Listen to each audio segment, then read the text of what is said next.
नेपाल की खूबसूरत और प्राकृतिक रूप से समृद्ध कराली प्रदेश को मित्र राष्ट्र भारत के व्यवसायियों और पर्यटकों से जोड़ने के उद्देश्य से सुरखेत के सुआ होटल के परिसर के सभागार में एक विशेष कराली टूरिज्म मीट का भव्य आयोजन किया गया है।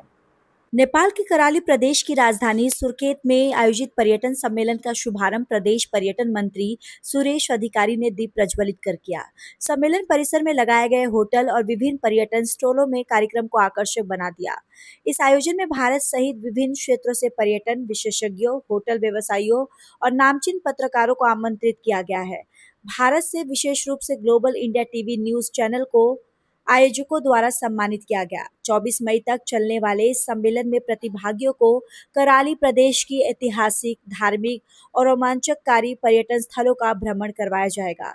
आयोजन में नेपाल पर्यटन बोर्ड, वीरेंद्र नगर पालिका, होटल व्यवसायी महासंघ, ट्रेवल एंड टूर एसोसिएशन तथा उद्योग वाणिज्य संघ की महत्वपूर्ण भूमिका रही। सम्मेलन के दौरान राज्य समुदाय से जुड़ी प्राचीन देवी मंदिर और 12वीं शताब्दी के ऐतिहासिक कांक्रेक विहार का भ्रमण करवाया गया।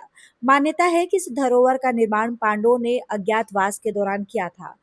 कार्यक्रम का मुख्य उद्देश्य भारत और नेपाल के बीच पर्यटन, सांस्कृतिक आदान प्रदान और व्यापारिक संबंधों को नई ऊंचाई देना है। Global India TV news channel के लिए नेपाल के सुरखेत से शेर सिंह कसौधन के साथ उत्तर प्रदेश हेड बीएस परिहार की रिपोर्ट।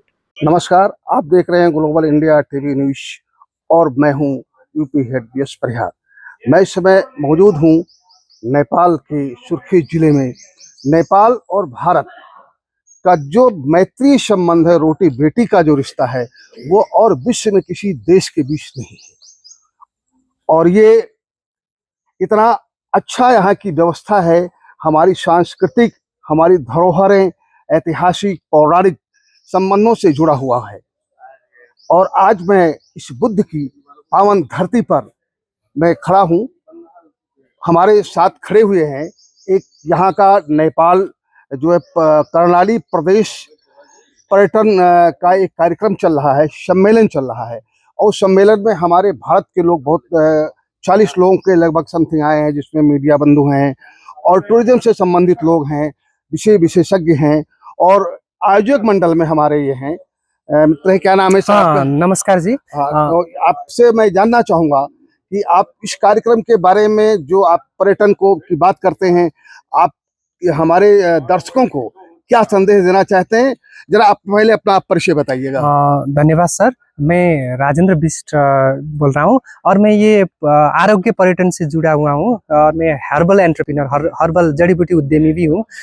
जैसे हम अभी ये जो कार्यक्रम आज से हम हो रहा है 3 दिन के लिए, इसमें हम कर्णाली को रिप्रेजेंट कर रहे हैं। जैसे सुरखेत है, कर्णाली का ये प्रदेश राजधानी है।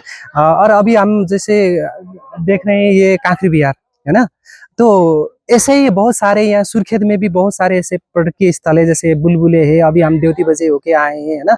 और यहाँ पे सांस्कृतिक हिसाब से भी और ये जो पर्यटन के हिसाब से जैसे सुंदर पहाड़ भी है ना। ये प्लेन एरिया में जैसे चौधरी कम्युनिटी भी है और एक यहाँ पे ट्राइब्स भी है, ऐसा एक जाति है जो अभी भी जंगल में रहता है, जिसके राउटे बोलते हैं है ना। इस सबका संगम है ये राजधानी। और इसके बाद में 9 और डिस्ट्रिक्ट है, जिला है, जो ज्यादातर हिमाल और पहाड़ में बसा हुआ ये पहाड़ है। तो आप वहाँ भी घूम सकते हैं। तो आप आज से जो कार्यक्रम हो रहा है, तो इसके लिए जैसे हम साथ में आज घूम रहे हैं। अभी आपने बताया जिस जगह हम खड़े हुए हैं इसके बारे में बताते हैं लोग कि किंवदंतियां हैं कि ये पांडव कालीन से है। यहाँ पांडव प्रवास में लोग आए थे और यहाँ रुके हैं। पांडव के जो है पूरे कुनबा रुका हुआ है। इस मंदिर का उससे बहुत ही एक गहरा नाता है। और इस समय जो बौद्धिस्ट इसको माना देखा जा रहा है, आज के नज़र में कालांतर के प्रवेश को छोड़ करके वर्तमान के प्रवेश में लग रहा है बौद्धिस्ट है। इसके बारे में आपका कहना है? देखिए, अभी जैसे हम अभी घूम रहे हैं कांकरे बिहार है ना। अब बिहार का मतलब ये होता है कि बौद्धिस्ट जो कम्युनिटी के लोग हैं उनके लिए पूजा करने का मंदिर, जैसे हम हिंदू में मंदिर होता है वैसे बिहार होता है। तो ये जो किंवदंती के हिसाब से पांडव कालीन ये बिहार है बोलते हैं लोग है ना।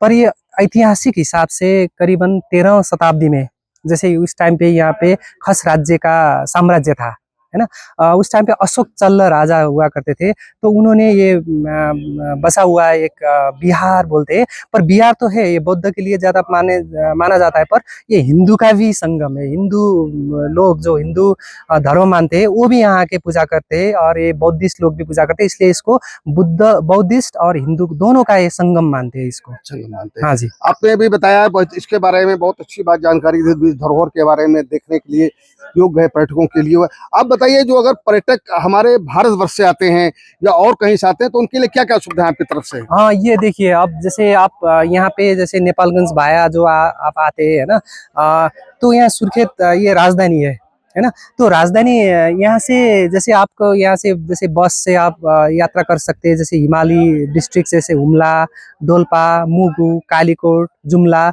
आप गाड़ी से भी जा सकते हैं, अपने प्राइवेट आपका गाड़ी से भी आप जा सकते हैं, है ना। यहाँ से प्लेन का सुविधा भी है, जैसे यहाँ से हुमला के लिए भी छोटे छोटे प्लेन है, डोल्पा के लिए भी प्लेन है ना, जुमला के लिए भी है, मुगु के लिए भी है, वहाँ पे जा सकते हैं। अच्छे से मुगु आपने बोला रारा है वहाँ पे, है ना। बहुत सारे ऐसे टूरिज्म स्पॉट्स है जहां हम इसी रूट से होके जाते हैं।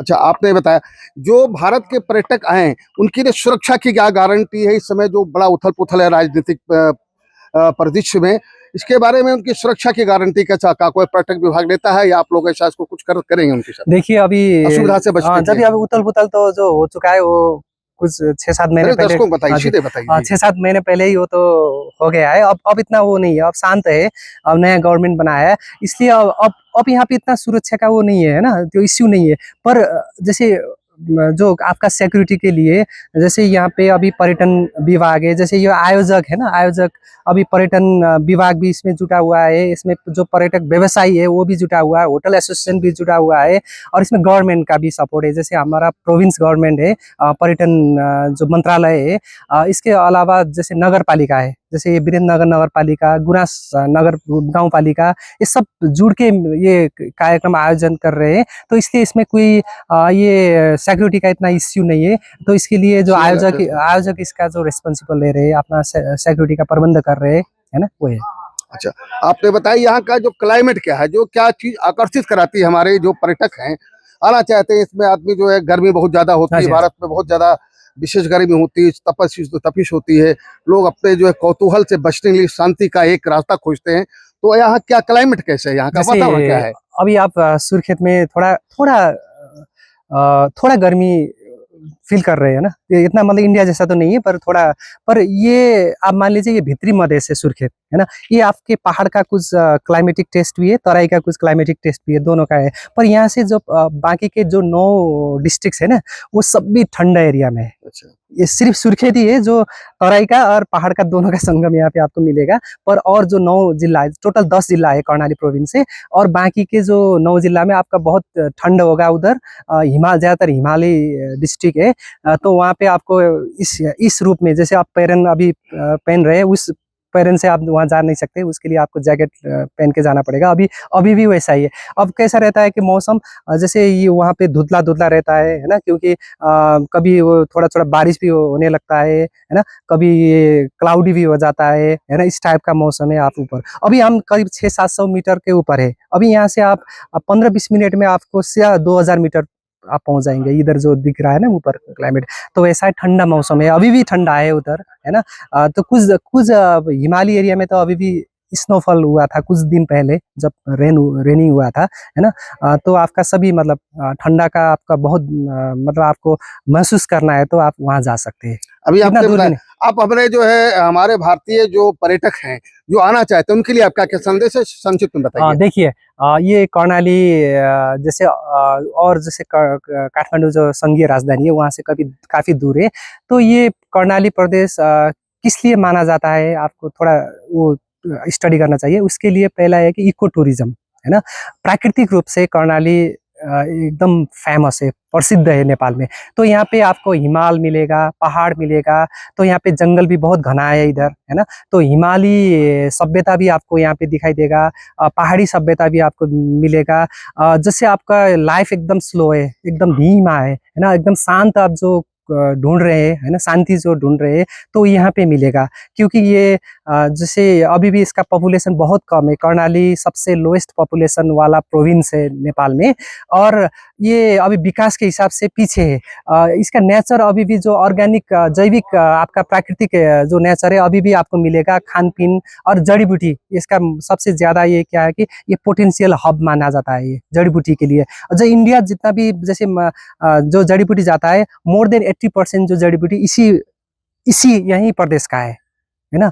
इसी हिसाब से आप वेलनेस टूरिज्म के लिए सबसे अच्छा माना जाता है। देखिए, आरोग्य आपने वेलकम किया कि सब दर्शकों के लिए वेलकम किया, और यहाँ जो आप देख रहे हैं सघन वन है, और यहाँ की झुरमुटों से जो हवाएं आनंदित कर रही हैं, लोगों को शीरन कर रही हैं, एक नई ताजगी का एहसास करा रही हैं। हम सुर्खेत के, ये कौन सा मंदिर है? ये कांकरी बिहार मंदिर। कांकरी बिहार मंदिर से ग्राउंड जीरो रिपोर्ट के लिए global India TV UP head Sher Singh Kasaudhan सहयोगी के साथ बीएस परिहार। यहाँ पे जो सम्मेलन चल रहा है, इस सम्मेलन के बारे में हम जानना चाहेंगे। जो होटल का व्यवसायी संघ का है और हमारे पर्यटन डिपार्टमेंट नेपाल का है, ये पर्यटन व्यवसाय को बढ़ावा देने के लिए अपना भगीरथी प्रयास कर रहा है। और मैं जो है बात करूंगा जो पर्यटन डिपार्टमेंट के हैं, विक्रम शाह जी। मैं आपसे बताऊंगा, आप मेरे दर्शकों को बताइए, पहले अपना परिचय दे दीजिए आप, और इसके बाद मेरे दर्शकों को बताइए कि आप जो ये कर रहे हैं, ये इसके परिणाम क्या होंगे और कैसे कैसे आप प्रभावित करेंगे उनको। जी धन्यवाद। मेरा नाम खड़ग विक्रम शाह है। मैं नेपाल टूरिज्म बोर्ड से रिप्रेजेंट करता हूँ, और ये टूरिज्म मीट यहाँ हो रहा है, कर्णाली टूरिज्म मीट। बेसिकली इसका मेन मकसद क्या है कि हम टूरिज्म का प्रमोशन के लिए, बेसिकली कर्णाली प्रोविंस है यहाँ हमारा, यहाँ का टूरिज्म अट्रैक्शंस, डिफरेंट डेस्टिनेशंस और एक्टिविटीज़ है, इनके प्रमोशन के लिए हम ऑपरेटर्स, लोकल सेलर्स और बायर्स के बीच में जो, देखिए आप दर्शकों को बोल रहे हैं सर। जी जी जी ये करने चाहते हैं कि यहाँ का कैसा प्रमोशन होना चाहिए, यहाँ का डेस्टिनेशन क्या है, इनको एक्सपोज करने चाहते हैं, और पैकेज बनाकर प्रमोशन करके इंडिया से बहुत टूरिस्ट नेपाल हम लाने के लिए ये इवेंट किया है। अभी सर ये बड़ी भारत में एक बड़ी विडंबना है, और लोगों में कि जो है एक अफवाह फैली हुई है कि जो टूरिस्ट है जाएंगे, ये कितना कैश लेकर आ सकते हैं? कैश का यहाँ प्रॉब्लम नहीं है, अभी तो खुल गया है नेपाल में भी। बेसिकली नेपाल गवर्नमेंट और नेपाल का राष्ट्र बैंक है, उसने कैश का लिमिटेशन को ओपन कर दिया है, इसीलिए इसका प्रॉब्लम नहीं होगा। वो अपने पास कितना कैश लेकर एक साथ आ सकते हैं या टूरिस्ट के लिए जो घूमने के लिए? कैश तो अभी तो ऐसी तो जो 25,000 का वो था, वो सीलिंग को ऊपर किया गया है। इसमें तो बेसिकली जो हमारा लोकल ऑपरेटर है, उससे आप डील कर सकते हैं। अगर वहाँ का भारत का पर्यटक कोई आना चाहता है, आता है, तो वो कैसे संपर्क करे आपसे जो है? बेसिकली नेपाल टूरिज्म बोर्ड तो टूरिस्ट के लिए डेस्टिनेशन प्रमोशन का काम करता है। We are the basically for destination promotion. और आप हमारे यहाँ जो एजेंट लोग हैं, टूर ऑपरेटर लोग हैं, नेपालगंज में हैं, यहाँ सुर्खेत में हैं, उनके साथ आप कांटेक्ट करके पैकेज डेवलप करके और आप पैकेज सेल कर सकते हैं। बेसिकली ये हमारे जो इंडिया के आते हैं, आना चाहते हैं पर्यटक आना, उनके लिए साधन क्या है, सुविधाएं क्या है, कैसे कैसे यहाँ साधन? तो अब इंडिया से आप अपना व्हीकल लेके भी आ सकते हैं, परमिट लेना पड़ेगा, कस्टम में वो हो सकता है। नेपाल का व्हीकल भी यूज़ कर सकते हैं। हम क्या प्रीफर करते हैं, हम क्या सजेस्ट करते हैं कि आप लोग को, आप बॉर्डर से नेपाल का व्हीकल यूज़ करेंगे तो आपको बहुत अच्छा रहेगा, क्योंकि वो गाइड का भी काम कर सकते हैं, राइट इन्फॉर्मेशन आपको मिलेगा। अभी नेपालगंज में ऐसा कोई घूमने का नहीं है, व्यवस्था आपके सुर्खेत में है। 9 जिले हैं आपके सुर्खेत में, प्रदेश में, कर्णाली प्रदेश में समथिंग 9 जिले हैं, जिसमें सब बहुत घूमने के लिए जगह है। लेकिन अगर आदमी आना चाहता हो तो एयरपोर्ट यहाँ है ना? एयरपोर्ट है हमारा, लेकिन इंडिया से डायरेक्ट कनेक्शन नहीं है एयरपोर्ट का, डोमेस्टिक एयरपोर्ट है। अच्छा, नेपालगंज से यहाँ आना पड़ेगा जो है अपने संसाधन से? हाँ, अपने संसाधन से ड्राइव करके आना पड़ेगा। 2.5 आवर्स लगेगा आपको यहाँ आने के लिए। यहाँ से आगे जाएंगे तो आप हिल स्टेशन जा सकते हैं जी, जहाँ से आपको बहुत अच्छा प्लेजेंट वेदर मिलेगा। जो हमारे पर्यटक आना चाहते हैं, इंडियन के पर्यटक आना चाहते हैं, पूर्ण रूप से सुरक्षित है, उन्हें कोई दिक्कत तो नहीं, परेशानी तो नहीं? नहीं, ऐसा तो कुछ नहीं होगा। टूरिस्ट के लिए नेपाल बहुत सेफ डेस्टिनेशन है। हमारा टूरिस्ट पुलिस भी है यहाँ पे, जी। कुछ तकलीफ होगा तो आप टूरिस्ट पुलिस से कॉल कर सकते हैं। लोकल पुलिस भी आपको कोऑपरेट करेगा। सिक्योरिटी का ऐसा कोई प्रॉब्लम नहीं रहेगा। हमारे जो भारतीय जो पर्यटक हैं उनको आप क्या संदेश देना चाहेंगे? भारतीय पर्यटक को हम कहेंगे उन्हें नेपाल आएँ। बेसिकली जिस रीजन में आए, ये वेस्टर्न पार्ट है नेपाल का। यहाँ पे बहुत अच्छा जगह आप जा सकते हैं। रारा लेक है, फक्सुन लेक भी यहीं रहता है। कर्णाली रिवर में आप वाटर एक्टिविटीज़ कर सकते हैं और यहाँ पे अच्छा हिल स्टेशन है हमारा। यहाँ पे नेशनल पार्क, वाइल्ड लाइफ है और कल्चर भी आप देख सकते हैं। यहाँ के अच्छे अच्छे कल्चर में भी देख सकते हैं। इसीलिए कल्चरली, एडवेंचर, डिफरेंट टाइप्स का एक्टिविटीज आप ये रीजन में आप कर सकते हैं। आपका जो पर्यटन बोर्ड है, नेपाल का पर्यटन बोर्ड है, वो इंडिया के लोग आते हैं, पर्यटक आते हैं तो उनको क्या क्या सुविधाएं हम देंगे? हम तो ये इंफॉर्मेशन देते हैं कि उनको कहाँ जाना है, क्या करना है, उनको टूरिस्ट डेस्टिनेशन कहाँ है, ये इन्फॉर्मेशन हम देते हैं। तब कभी वो क्राइसिस में हो जाते हैं, कोई प्रॉब्लम दिक्कत हो जाती है तो हम फैसिलिटेट करते हैं उनके सेफ जर्नी के लिए। हम फैसिलिटेट करते हैं, गवर्नमेंट की और एजेंसी से कोऑर्डिनेट करते हैं। अच्छा, साथ साथ में बताइए कि जो वहाँ से आना चाहते हैं, पर्यटक आना चाहते हैं, वो बिल्कुल निश्चित होकर आए कि बिल्कुल परेशान नहीं होंगे, उनको हर तरीके से सपोर्ट मिलेगा आपके जो है पर्यटन डिपार्टमेंट का जो है? नेपाल में ऐसा कोई प्रॉब्लम नहीं होगा, क्योंकि नेपाल में इंडिया से आते हैं और बहुत दूर यूरोप, अमेरिका से टूरिस्ट लोग आते हैं, ट्रैकिंग के लिए जाते हैं, माउंटेनियरिंग के लिए जाते हैं। तो वो लोग को भी परेशान नहीं है। इसलिए of course Indian tourist, we are very close neighbours, you know, we have many similarities. इसलिए कोई लैंग्वेज का भी बैरियर नहीं रहेगा, खान पीन में भी कुछ प्रॉब्लम नहीं रहेगा। इसलिए बहुत अच्छा रहेगा इंडियन लोग को भी। हम कहते हैं वो नेपाल आएँ और यहाँ का जो टूरिज्म का एक्सपीरियंस है, नेपाल को हम लाइफ टाइम एक्सपीरियंस डेस्टिनेशन कहते हैं, वो एक्सपीरियंस लेके हो जाएं। आप धन्यवाद। आपने भी शाह साहब ने बताया, आप सारी बातें बताई कि आप जो भारत के जो पर्यटक आना चाहते हैं उनके वेलकम है और यहाँ किसी भी प्रकार की कोई परेशानी नहीं होगी। परेशानी होगी तो इनका डिपार्टमेंट, ये लोग पूरा सब उनके साथ खड़े हुए हैं। बस शेयर करने की बात है। आप उनको कोई प्रॉब्लम हो आप बताइए। आप निश्चित रूप से आप बिल्कुल किसी भय के आ सकते हैं। रही बात एक हो गया, अफवाह होती है कि इतना पैसा ला सकते हैं, नहीं ला सकते हैं। आप आकर के बॉर्डर पे आपके डिपार्टमेंट से आप कंफर्म कीजिए, वहाँ सहयोग लीजिए, सारी सुविधाएं आपको मुहैया कराई, किसी तरीके से कुछ नहीं है। और धन्यवाद इसके लिए आपको। थैंक यू, धन्यवाद।